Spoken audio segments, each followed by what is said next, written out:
I got grounded and went back to nature. It's always calling me back home.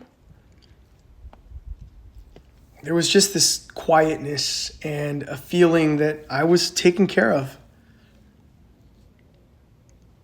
The tears always roll down my face because the healing just happens when I'm here. Being present, being in the present moment. I am present. And Mother Nature just knows what to do. She just welcomes me back. She misses me. I miss her.